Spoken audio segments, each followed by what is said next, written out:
आप देख रहे हैं फियर 99। फियर 99 की आज की कहानी में आगे बढ़ने से पहले अगर आपने हमारा चैनल अभी तक सब्सक्राइब नहीं किया है तो कर ले और साथ ही बेल आइकन को भी ज़रूर दबाएं। दोस्तों, कहीं आपके पास भी ऐसी ही कोई कहानियां हैं तो हमारे साथ ज़रूर शेयर करें हमारे इंस्टाग्राम आईडी पर। इंस्टाग्राम आईडी है इंस्पायरिंग स्टोरीज 137, जिसका लिंक चैनल के डिस्क्रिप्शन में दिया गया है। तो चलिए बढ़ते हैं आज की कहानी की ओर। आउट ऑफ स्टेशन एक प्लान बना।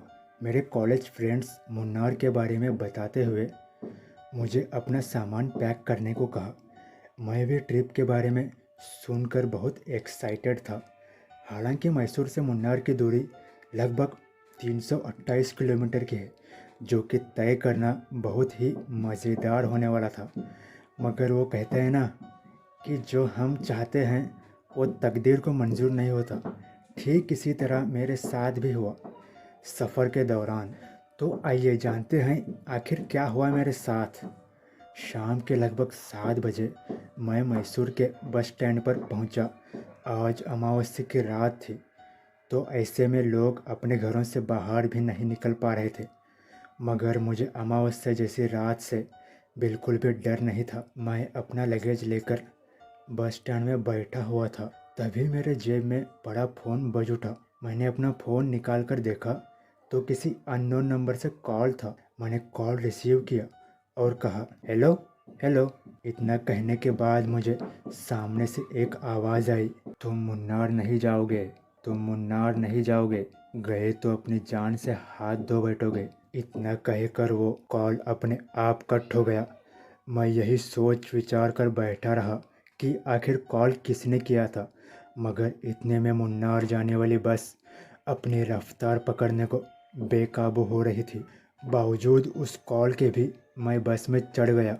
जब मैं बस में चढ़ा तो मैंने देखा कि पूरी बस सुनसान पड़ी थी। दरअसल बस में मेरे अलावा सिर्फ 5 लोग थे और उनमें से भी 2 तो कंडक्टर और ड्राइवर ही थे।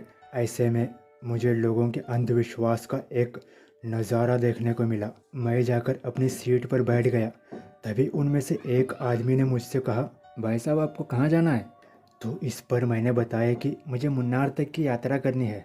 इतना बोलने के बाद वह आदमी मुझे आगे कुछ भी नहीं बोला और उसके बाद उन तीनों व्यक्तियों का भी स्टॉप आ गया।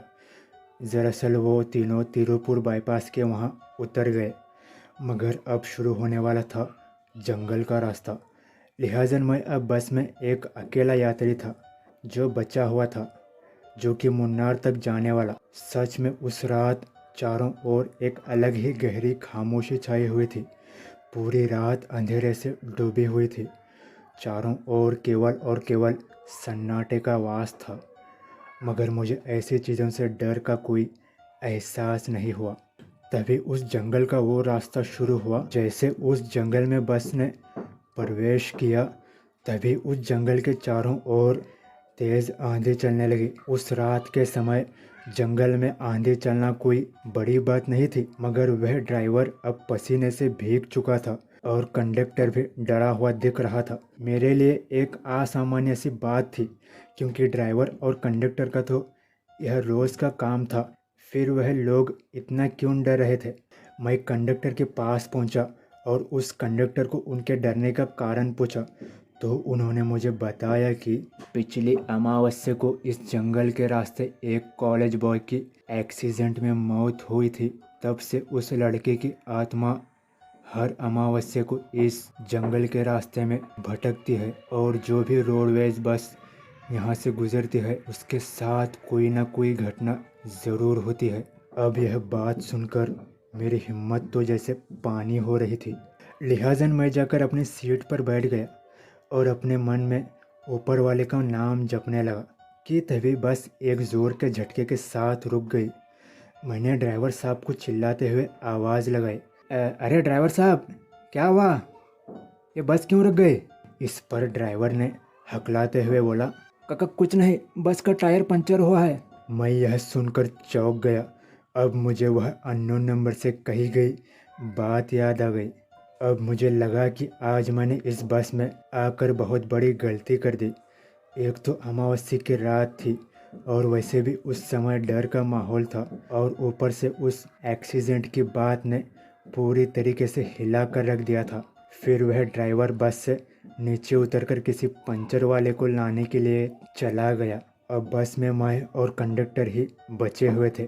काफ़ी समय बीतने के बाद भी ड्राइवर अब तक लौटा नहीं था, जिस वजह से हमें अब और ज़्यादा डर लग रहा था।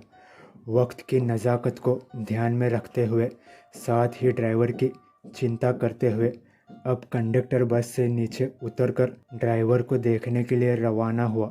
अब बस में मेरे अलावा कोई दूसरा इंसान नहीं था, जिस वजह से मेरी अंदर ही अंदर फट रही थी कि तभी मुझे बस के ऊपर कुछ धड़ाम से गिरने की आवाज़ आई और किसी के सिसकियाँ लेने की भी आवाज़ सुनाई देने लगी। मैं यह डरावना मंजर देख अपने शरीर से अपनी रूह को बाहर निकलते हुए महसूस कर रहा था। ठीक तभी मैं जाकर लड़खड़ाते हुए बस के सारे खिड़की दरवाजे बंद करने लगा और एक माचिस की तीली जलाए ऊपर वाले का नाम जपने लगा।